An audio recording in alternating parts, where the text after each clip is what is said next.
Shalom, shalom à tous les saints. Nous bénissons encore l'Éternel pour ce temps qu'il nous accorde. Nous sommes toujours sur notre thème qui est intitulé « Les liens dont la Bible parle ». Aujourd'hui, nous allons clôturer cet enseignement par la grâce du Seigneur.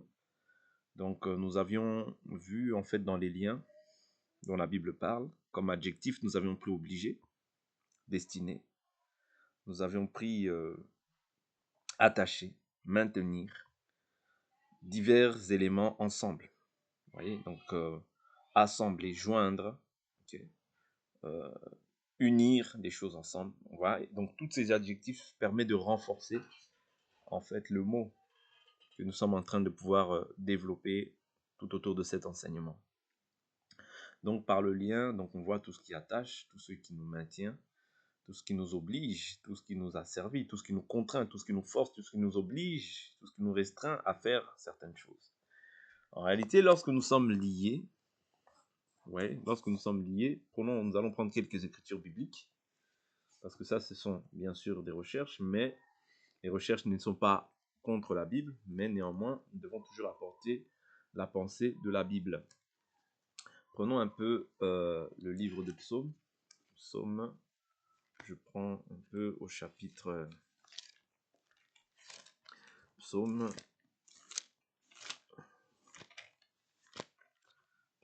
chapitre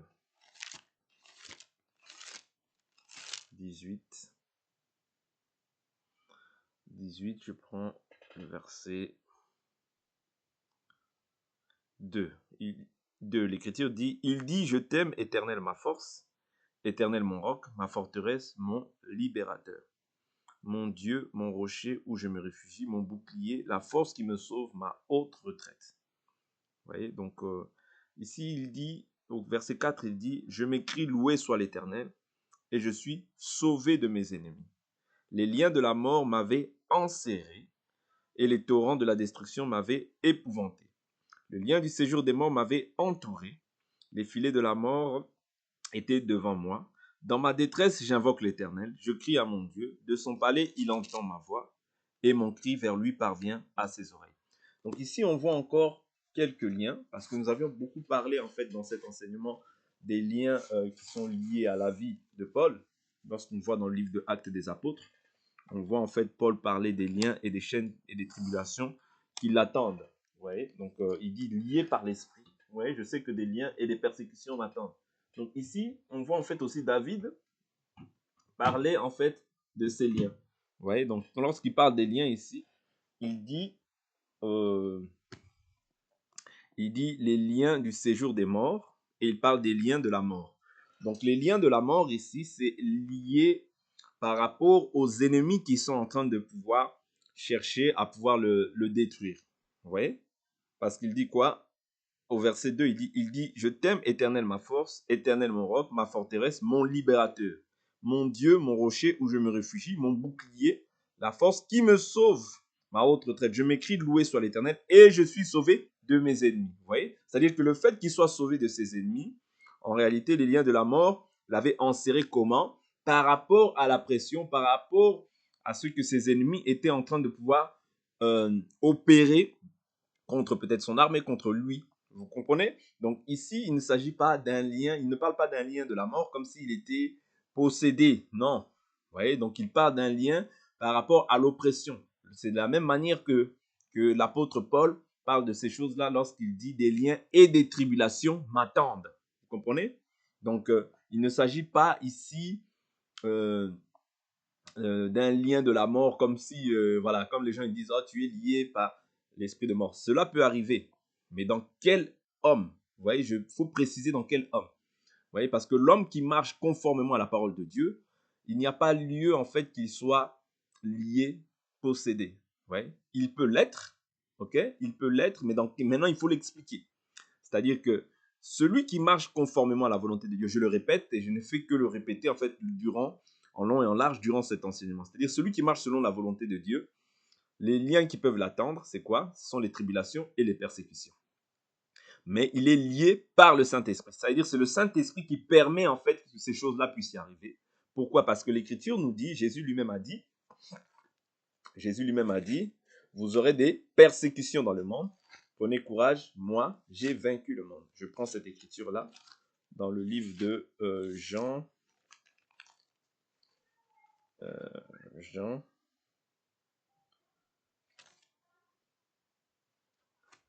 Jean.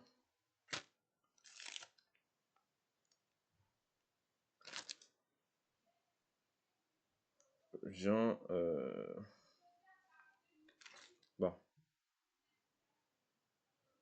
Bon, l'écriture dit ça. L'écriture dit vous aurez des persécutions dans le monde, mais prenez courage, moi, j'ai vaincu le monde. Si je ne trouve pas l'écriture, je vais avancer. Mais bon, on peut prendre une écriture qui est à peu près similaire dans le livre de Jean chapitre 15, où il est écrit, verset 18, « Si le monde a de la haine pour vous, sachez qu'il m'a haï avant vous. Si vous étiez du monde, le monde aimerait ce qui est à lui, mais parce que vous n'êtes pas du monde et que je vous ai choisi du milieu du monde, à cause de cela, le monde a de la haine pour vous. » Vous voyez, donc on voit qu'en fait, tout enfant de Dieu aussi doit passer par tout ce qui est lié à la persécution, à la tribulation. Ok? Donc c'est le partage de tout enfant de Dieu. Ok? Parce que nous devons, c'est à cause du Saint-Esprit. C'est à cause du Saint-Esprit qui est en nous que nous sommes persécutés. Vous voyez? Donc l'écriture se trouve dans le livre de Jean chapitre 16 au verset 33. Je vous ai parlé ainsi pour que vous ayez la paix en moi. Vous aurez des tribulations dans le monde, mais prenez courage, moi j'ai vaincu le monde. Donc ici, les tribulations, vous voyez, c'est ça dont il est question lorsqu'on parle des liens de la mort. Vous voyez, parce que dans certaines écritures, Paul même dit que nous désespérions au point où même nous pensions perdre la vie. Vous voyez, donc c'est ça les liens, ce sont ça les liens de la mort. Vous voyez, c'est-à-dire quand tu es tellement oppressé ou que tu penses que tu peux même passer par la mort. Mais maintenant, comment est-ce que se tisse un lien? Le lien se tisse, c'est-à-dire, tu as un péché, ok? Tu as un péché. Là, ici, prenons le lien de l'esprit. Comment est-ce que je développe une vie ou bien que je tisse un lien et que je grandis dans la foi? Parce que c'est un lien. Quand tu es scellé du Saint-Esprit, c'est un lien. Voilà pourquoi la Bible nous dit que dans le livre de Éphésiens, chapitre 1, versets 13 à 14, prenons un peu cette écriture. Éphésiens.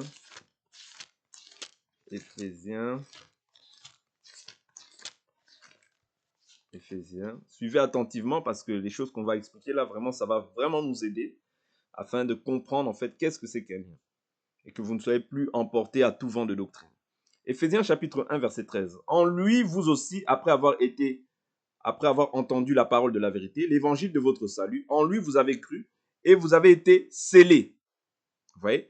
Un acte scellé, c'est quelque chose d'irrévocable, du Saint-Esprit qui avait été promis et qui constitue le gage de notre héritage en vue de la rédemption de ceux que Dieu s'est acquis pour célébrer sa gloire. Vous voyez, donc ici, on voit que nous avons été scellés du Saint-Esprit. De même aussi, toute personne qui naît de la chair et du sang a aussi la marque du péché en lui. Vous voyez? A aussi la marque du péché en lui. Selon Romains chapitre 8, qui nous parle de la loi du péché et de la mort. Vous voyez? Toute personne qui vient au monde de par la volonté de l'homme, par la chair et le sang, a en lui cette marque-là qu'on appelle la loi du péché et de la mort, qui agit dans ses membres. Romains chapitre 8, versets 2 à 3. Vous pouvez toujours le lire. Vous voyez? L'Écriture nous dit, en verset 2, il dit, « En effet, la loi de l'esprit de vie. » Ça, c'est la loi que nous avons en Christ Jésus. C'est-à-dire que quand tu es en Christ, tu es possédé par l'esprit, vous voyez, de vie. C'est-à-dire que tu ne peux pas, il est impossible, même logiquement, si nous examinons les Écritures, il est impossible que nous puissions servir deux maîtres à la fois. Vous voyez, tu ne peux pas être lié à la fois par le diable et lié à la fois par le Saint-Esprit. Ce n'est pas possible. Mais maintenant, il est vrai que cette chair a été vendue au péché. Voilà pourquoi l'Écriture nous dit, marchez par l'esprit, vous n'accomplirez pas les désirs de la chair, car la chair a des désirs contraires à celles de l'esprit, comme l'esprit en a de contraires à la chair, et ils sont tous deux opposés. Vous comprenez? C'est-à-dire que lorsque tu marches par la chair, il est vrai que là, les malédictions, les condamnations peuvent agir dans ta vie. C'est tout simplement ça. Mais lorsque tu développes une vie par le Saint-Esprit. Cela ne veut pas dire que tu ne peux pas être amené à pouvoir manifester une action dans la chair. Non. Parce que la Bible nous dit, si nous disons que nous n'avons pas péché, nous séduisons nous-mêmes, la vérité n'est pas en nous. Mais si nous confessons nos péchés, il est fidèle et juste pour nous les pardonner. C'est-à-dire que lorsque je manifeste une œuvre dans la chair, je peux broncher, je peux agir d'une manière qui n'est pas correcte, je me repens, je ne suis pas en réalité en train de tisser un lien avec cela. Est-ce que vous comprenez? Là, c'est très important. J'aimerais vraiment que vous suivez attentivement ce dernier enseignement parce que je suis en train d'apporter des éléments qui vont vraiment essayer de pouvoir clarifier et vraiment éclairer nos lanternes pour ceux qui sont toujours dans le doute quant à ce qui concerne les liens. Donc, lorsque je suis en train de pouvoir maintenant marcher, vous comprenez, parce qu'il y a le problème de manifester une œuvre, oui, ça c'est un fait, mais il y a aussi l'aspect de marcher dans cette voie-là. Par exemple, lorsque je tisse des liens avec l'esprit, c'est-à-dire je m'efforce à marcher selon la volonté de Dieu. Voilà pourquoi la Bible nous dit marcher par l'esprit. Il y a le fait de pouvoir trébucher et il y a le fait de pouvoir marcher dans une voie, emprunter une voie. Proverbe 14, verset 12, la Bible nous dit telle voie paraît droite à un homme, mais son issue, c'est la voie de la mort. C'est-à-dire qu'il y a une voie dans laquelle nous marchons. Est-ce que vous comprenez? C'est-à-dire que je ne trébuche pas dans cette voie. Je ne trébuche pas, mais tu marches. Lorsque tu marches, tu entres maintenant pleinement en communion. C'est ça la différence. Mais lorsque tu trébuches, il peut arriver que tu bronches. Tu n'es pas forcément en communion, mais le péché est là. C'est-à-dire la chose que tu dois faire, c'est te repentir afin de ne pas tisser un lien. Vous voyez, parce que quand tu tisses un lien, tu vas commencer maintenant à, c'est-à-dire emprunter les voies tortueuses, emprunter les voies du méchant. Voilà pourquoi l'Écriture dit ceux qui abandonnent la loi louent le méchant, mais ceux qui la gardent s'irritent envers lui. Ça, c'est Proverbe qui nous parle de ça. Vous comprenez? Donc, il est très important de comprendre qu'il y a deux types de liens.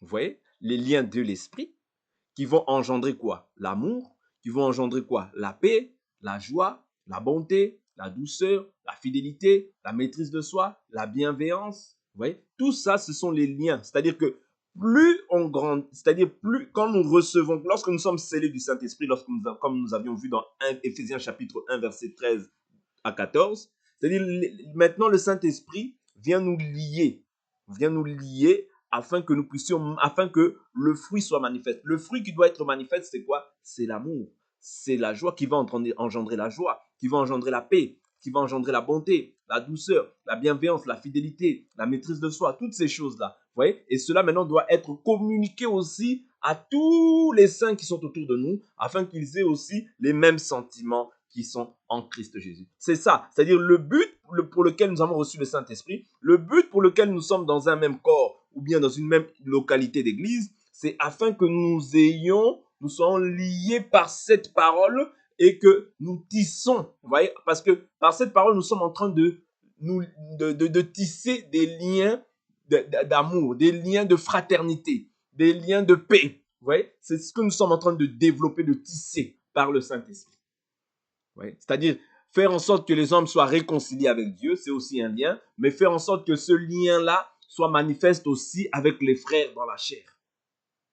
Quand je dis les frères dans la chair, ça peut être des frères dans la chair, ça peut être des frères aussi que nous avons connus dans le Seigneur, mais qui sont aussi des frères.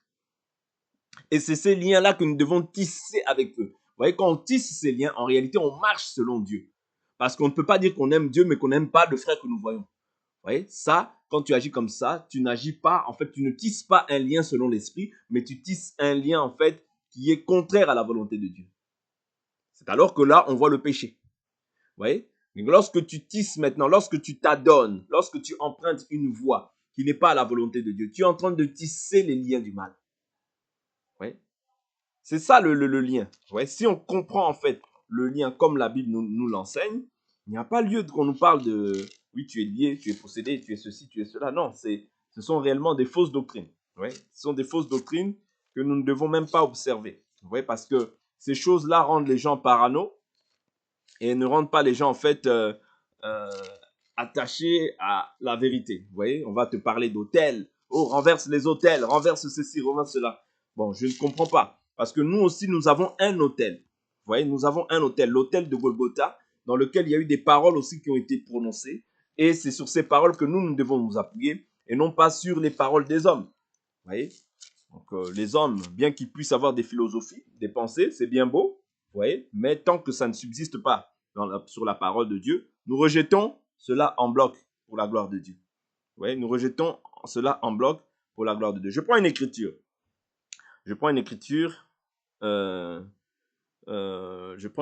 Prenons Job 36. Ok? Job 36, verset 8. Je prends une écriture. Job 36, verset 8. L'écriture dit: sont-ils liés de chaînes? Sont-ils pris dans les liens du malheur? Il leur dénonce leurs actions. Il leur révolte quand ils s'enorgueillissent. Il les avertit pour leur instruction. Il leur dit de renoncer à leur injustice. S'ils écoutent et se soumettent, ils achèvent leur jour dans le bonheur et les années dans les délices. S'ils n'écoutent pas, ils périssent par le javelot. Ils expirent dans leur manque de connaissance. Les impies se livrent à la colère. Ils n'appellent pas Dieu au secours quand il les enchaîne. Vous voyez? Ils n'appellent pas Dieu au secours quand il les enchaîne. Ça, c'est les impies. C'est-à-dire l'impie, vous voyez, il n'appelle pas Dieu au secours quand il les enchaîne, quand il est enchaîné. En réalité, quand il fait le mal, ou bien quand le mal l'atteint. Vous voyez, quand le mal l'atteint, c'est-à-dire il est enchaîné. C'est là, vous voyez, c'est-à-dire parce que tu es enchaîné. Pourquoi? Parce que tu fais le mal. Parce qu'un impie, c'est un homme pécheur. Ok? Et il dit quoi? Il n'appelle pas Dieu au secours quand il les enchaîne. Leur âme périt dans leur jeunesse et leur vie parmi les débauchés. Mais Dieu délivre le malheureux par son malheur même. Et c'est par la souffrance qu'il a averti. Vous voyez? C'est par la souffrance qu'il l'avertit. Il te retirera aussi de la détresse. Vous voyez? C'est-à-dire que la souffrance, c'est aussi ce qu'on peut appeler aussi un lien. Mais la souffrance est permise en Jésus-Christ. Parce que Jésus nous a dit, vous aurez des persécutions dans le monde. Prenez courage, moi j'ai vaincu le monde. C'est-à-dire la souffrance, les difficultés peuvent arriver dans la vie d'un enfant de Dieu. Parce que plusieurs malheurs atteignent le juste, mais de tous l'Éternel l'en délivre. C'est-à-dire Dieu nous délivrera de toutes nos détresses. Mais pas nous délivrer comme si nous étions liés. Non, c'est parce que les souffrances sont permises par Dieu lui-même. Vous voyez, pour nous garder debout. Mais ce n'est pas un lien. Oh, comme tu traverses ces difficultés-là, c'est un lien. Non. Vous voyez? Non, on mélange les choses. Vous voyez? Parce que la délivrance, a déjà été acquise à la croix de Golgotha par le prix du sang de Jésus. Mais les oppressions, les angoisses, les difficultés, Paul en parle. Il dit, vous voyez, souvent dans les angoisses, souvent dans les dangers auprès des faux frères, souvent dans les jeûnes, dans les prières, vous voyez, dans les angoisses, tout ça, il fait mention de ces choses-là. Simplement pour vous faire comprendre que tout ce qu'on tisse, c'est ce qu'on va être aussi dans le naturel. Je prends un exemple. Si je sème pour l'amour, si je sème pour la paix, si je sème pour la joie, je suis en train de tisser en fait les liens de l'esprit. Et c'est ce aussi qui va maintenant m'arriver dans la chair. Parce que la Bible est claire. Ce qu'un homme aura semé, il le moissonnera. Celui qui sème pour la chair récoltera de la chair la corruption. Mais celui qui sème pour l'esprit récoltera de l'esprit la vie éternelle. Vous voyez? C'est-à-dire que ce que je sème, c'est ce aussi que je veux récolter. Si je sème pour la haine, si je sème pour le mal, c'est ce aussi que tu vas récolter dans la chair.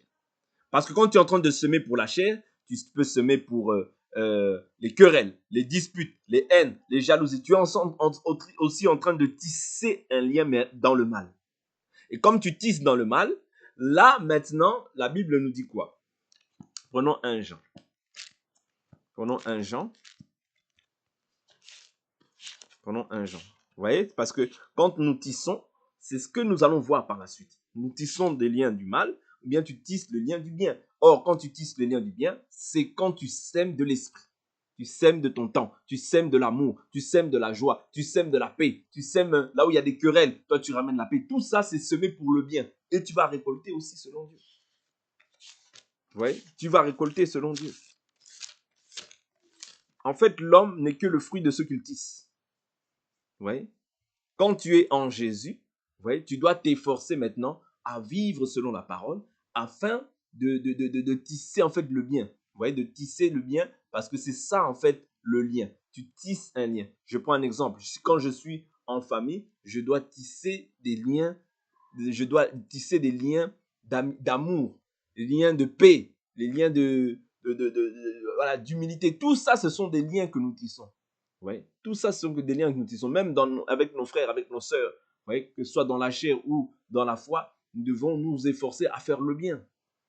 Vous comprenez? En faisant ce bien-là, c'est un lien aussi que tu es en train de tisser. Mais si tu t'exerces au mal, c'est un lien aussi et tu récolteras selon ta méchanceté. Ok?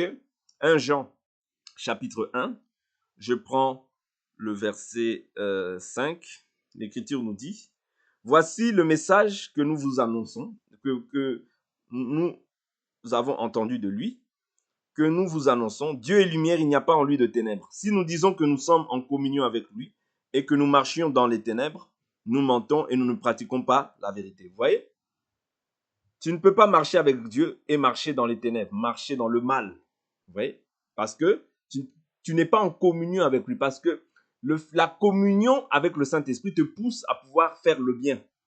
Te pousse à pouvoir marcher dans le bien. Parce que la Bible nous dit, la grâce de Dieu, source de salut pour tous les hommes, a été manifestée. Elle nous enseigne quoi? À renoncer à l'impiété, au désir du monde. C'est-à-dire que quand je renonce au désir du monde, aux mauvaises choses, en réalité, je suis dans la voie que Dieu veut.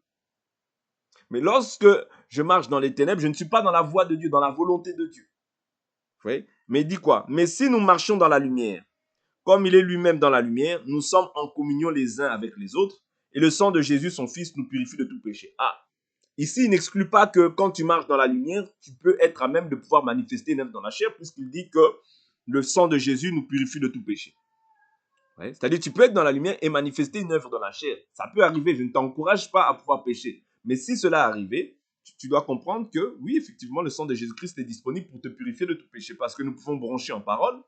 Ouais, nous pouvons broncher en parole, nous pouvons être amenés à pouvoir faire des actes qui attristent le Saint-Esprit, mais néanmoins, nous nous repentons. Et nous nous efforçons de ne pas marcher dans cette voie. Voilà pourquoi ici il dit, mais si nous marchons. Le problème, c'est de marcher dans cette voie. Quand tu empruntes des mauvaises voies et que tu marches dans cette voie-là, c'est là où tu tomberas. Mais si tu ne marches pas dans ces voies-là, en réalité, tu n'es pas en train de tisser un lien avec ces choses. Mais quand tu marches dans le mal et que tu t'adonnes au mal, c'est-à-dire les liens, les condamnations, les malédictions vont t'atteindre. Parce que la Bible nous dit, comme l'oiseau s'échappe, l'hirondelle s'envole, la malédiction sans cause n'aboutit à rien. Vous voyez, la malédiction sans cause. Mais lorsqu'elle est causée, vous voyez, par quelque chose, ça va aboutir. Vous voyez, ça va aboutir pourquoi? Parce que toi-même, tu t'es mis dans une position, dans une situation qui n'est pas à la gloire de Dieu. Vous comprenez? Donc c'est seulement ça en réalité. Mais vous allez voir que les personnes qui sont mal intentionnées viendront toujours pour pouvoir asservir les gens. Tu es lié, tu es possédé. Si cela t'arrive, c'est telle chose, ah, c'est telle chose, c'est telle chose. Il faut renverser les autels, il faut faire ceci, il faut faire cela. Nous avons un autel, c'est la croix de Golgotha. Nous ne pouvons pas toujours renverser les autels. Aujourd'hui, tu renverses, demain, tu renverses. Même lorsque ils prennent cette écriture, en réalité, ils s'appuient sur Gédéon. Vous voyez? Parce que il est vrai que Gédéon avait renversé l'autel de son père parce que c'était l'autel de Baal. Vous voyez? Mais lorsque toi, maintenant, tu es en Christ, pourquoi on va te demander de renverser les autels? Parce que tu es déjà en Christ, tu marches selon la volonté de Dieu. Pourquoi veux-tu renverser un autel alors que toi, tu as un autel qui est établi? Parce que l'autel, c'est aussi l'enseignement que Christ nous a donné. Vous voyez, tu as déjà un autel selon Hébreux chapitre 13. Vous voyez? Peut-être que vous ne connaissez pas cette écriture. Je prends cette écriture, Hébreux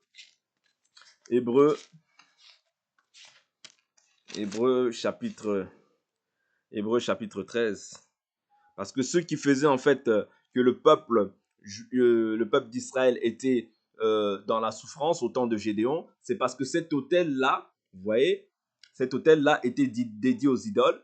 Et vu que eux, ils étaient la propriété de Dieu, ils étaient le peuple de Dieu, ils subissaient en fait les malédictions qui étaient liées au fait que dès lors où Israël se détournerait, mais c'est alors que maintenant, les malédictions aussi les atteindront. Vous voyez? Et maintenant, leurs ennemis dominaient sur eux. Pourquoi? Parce qu'ils avaient abandonné la loi du Seigneur. Vous voyez, tout simplement. Voilà pourquoi, pour que Dieu puisse se glorifier, il faut au préalable renverser cet autel. C'est-à-dire que cet autel soit renversé. C'est comme au temps d'Élie, lorsque les prophètes de Baal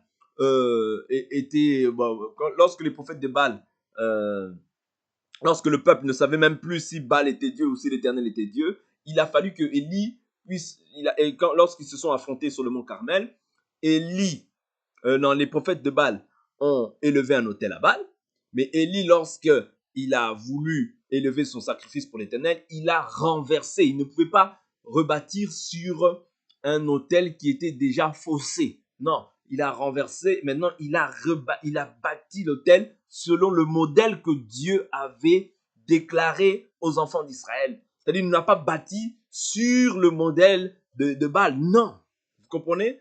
Donc c'est la même chose. Mais là, lorsque toi tu es dans la volonté de Dieu, lorsque toi tu marches selon Dieu, pourquoi veux-tu rebâtir en fait alors que tu marches conformément à la volonté de Dieu? Qu'est-ce que tu veux renverser alors que la Bible nous dit, je prends d'abord Hébreux 13 et on va voir ce que nous devons renverser. Parce que c'est très important de renverser certains aspects. De Hébreux, je prends le chapitre 13. Je prends le chapitre 13. Je prends le chapitre 13. Veuillez m'excuser, je cherche l'écriture, je sais que c'est ici. Chapitre 13.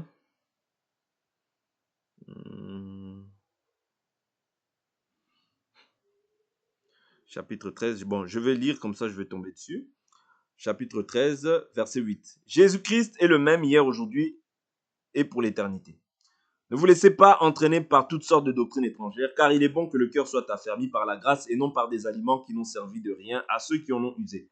Nous avons un autel dont les desservants du tabernacle n'ont pas le droit de tirer leur nourriture, car les corps des animaux dont le sang a été offert pour les péchés dans le sanctuaire par le souverain sacrificateur sont brûlés hors du camp. C'est pourquoi Jésus aussi, pour sanctifier le peuple par son propre sang, a souffert hors de la porte. Pourquoi? Pour sanctifier le peuple, pour sanctifier, pour les mettre à part, pour qu'ils soient déclarés purs et saints. Vous voyez, il s'est offert. C'est-à-dire, nous avons aussi un autel, vous voyez, que nous devons revendiquer, que nous devons élever afin que Dieu soit glorifié. Vous voyez, c'est-à-dire, nous avons un autel.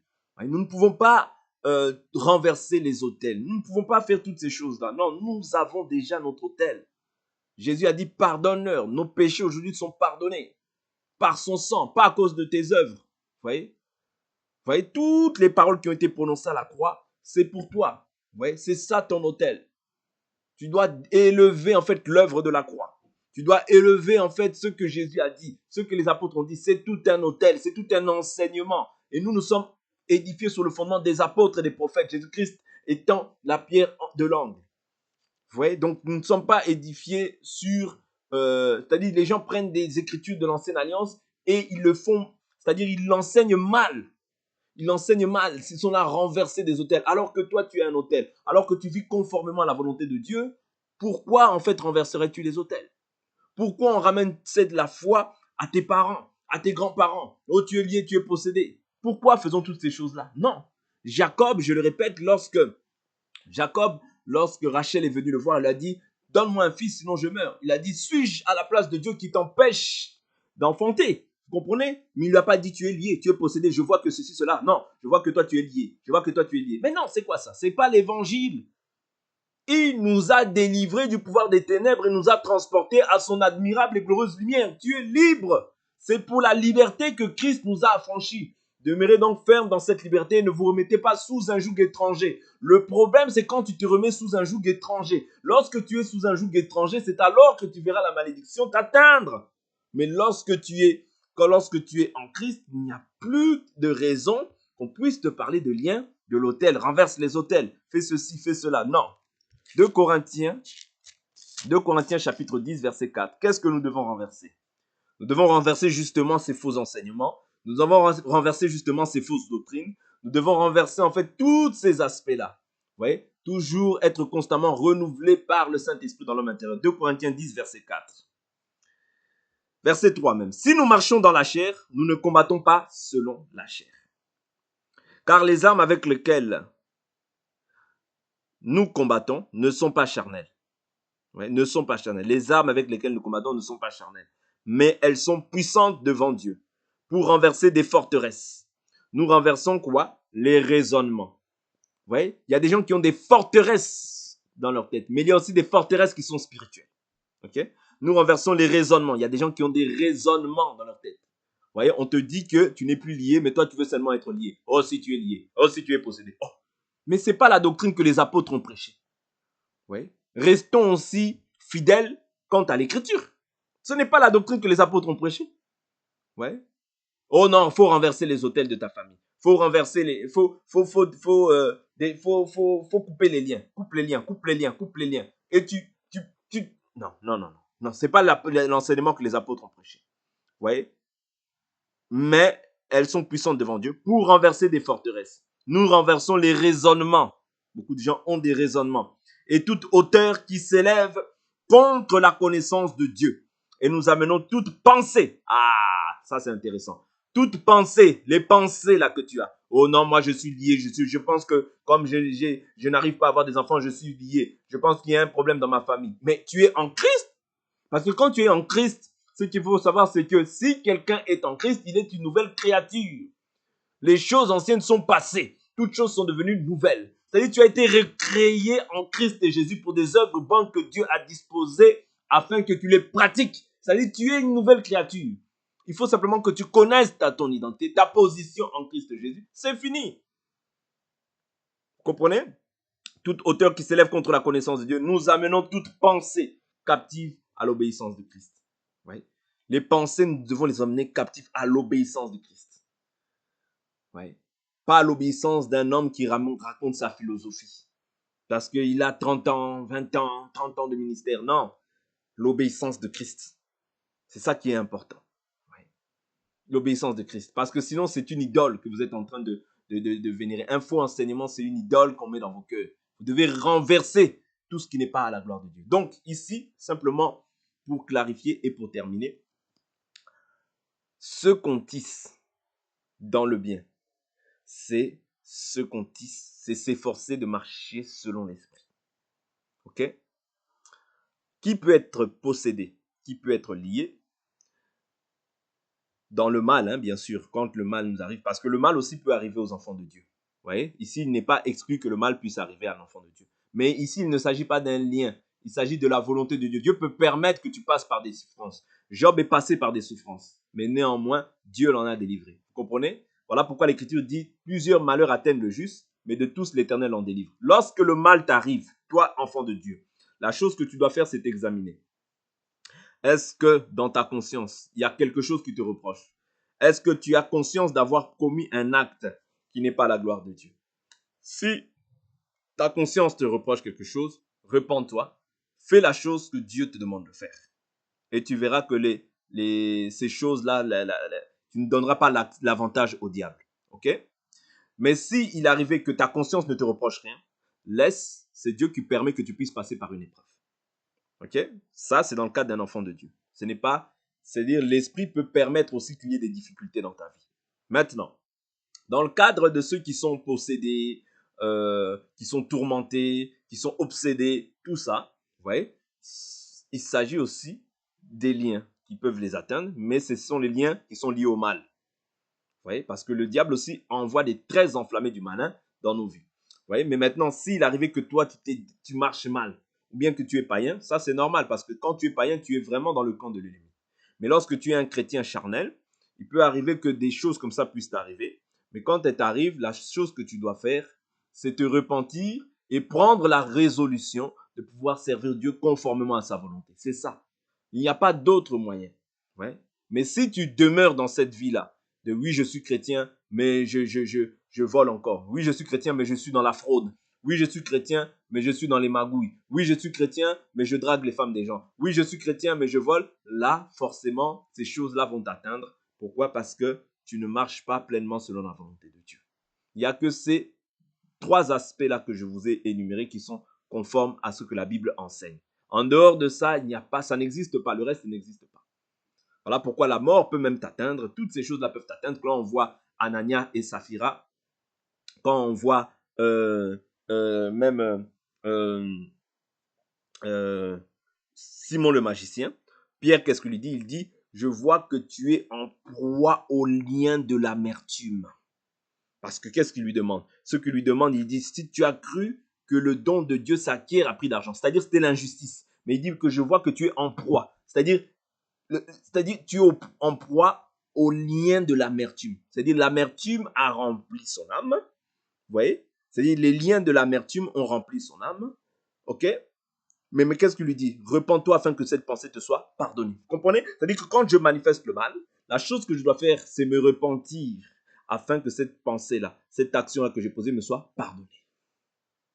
Vous comprenez? Ça, c'est dans le cadre de Simon le magicien. Mais c'est dans le cadre aussi de tout enfant de Dieu qui a cru. Je peux être enfant de Dieu, je peux manifester une œuvre, vous voyez, qui est injuste, qui n'est pas conforme à la volonté de Dieu. Là, à ce moment-là, la chose que je dois faire, c'est me repentir. Parce que si je ne me repens pas, qu'est-ce que je vais faire? Si je continue dans le mal, je vais tisser des liens avec le mal et vous verrez qu'en fait, la malédiction va t'atteindre. Ok? Mais si tu ne marches pas dans les voies du mal, mais tu marches dans les voies droites, même si le malheur s'abat sur toi, tu verras que Dieu finira par t'en délivrer. Mais quand tu marches dans le mal, c'est alors que tu verras que toutes ces choses-là vont t'atteindre tôt ou tard. Parce que maintenant, tu es la proie, tu es entre les mains du diable. Voilà pourquoi la Bible nous dit ne donnez pas l'avantage au diable, car nous n'ignorons pas ses desseins. Vous voyez, donc vraiment, c'était une grande joie d'avoir partagé avec vous cet enseignement qui est les liens selon la Bible, ouais, les liens dont la Bible parle. C'était une grande joie, avec grande joie qu'on a pris la peine de pouvoir prendre quelques écritures. Il y a beaucoup d'écritures qui en parlent, mais on s'est donné la peine de pouvoir prendre quelques écritures pour pouvoir apporter en fait l'essentiel. Et je pense qu'il est très important que vous suivez cette dernière partie, parce que cette dernière partie, vraiment, j'ai essayé d'expliciter un peu plus en profondeur qu'est-ce que c'est que le lien. Tout ce que tu tisses, c'est un lien. Dans le bien ou dans le mal. Maintenant, c'est à toi de t'examiner et de méditer la Bible pour savoir ce qui est conforme à la doctrine, ce que Christ enseigne et ce que Christ n'enseigne pas. Que l'Éternel Dieu vous bénisse, vous assiste, vous console et qu'il vous donne encore la connaissance afin de ne pas être emporté à tout vent de doctrine. Que la gloire soit rendue à Dieu, que Dieu vous bénisse. À la prochaine. Bye bye.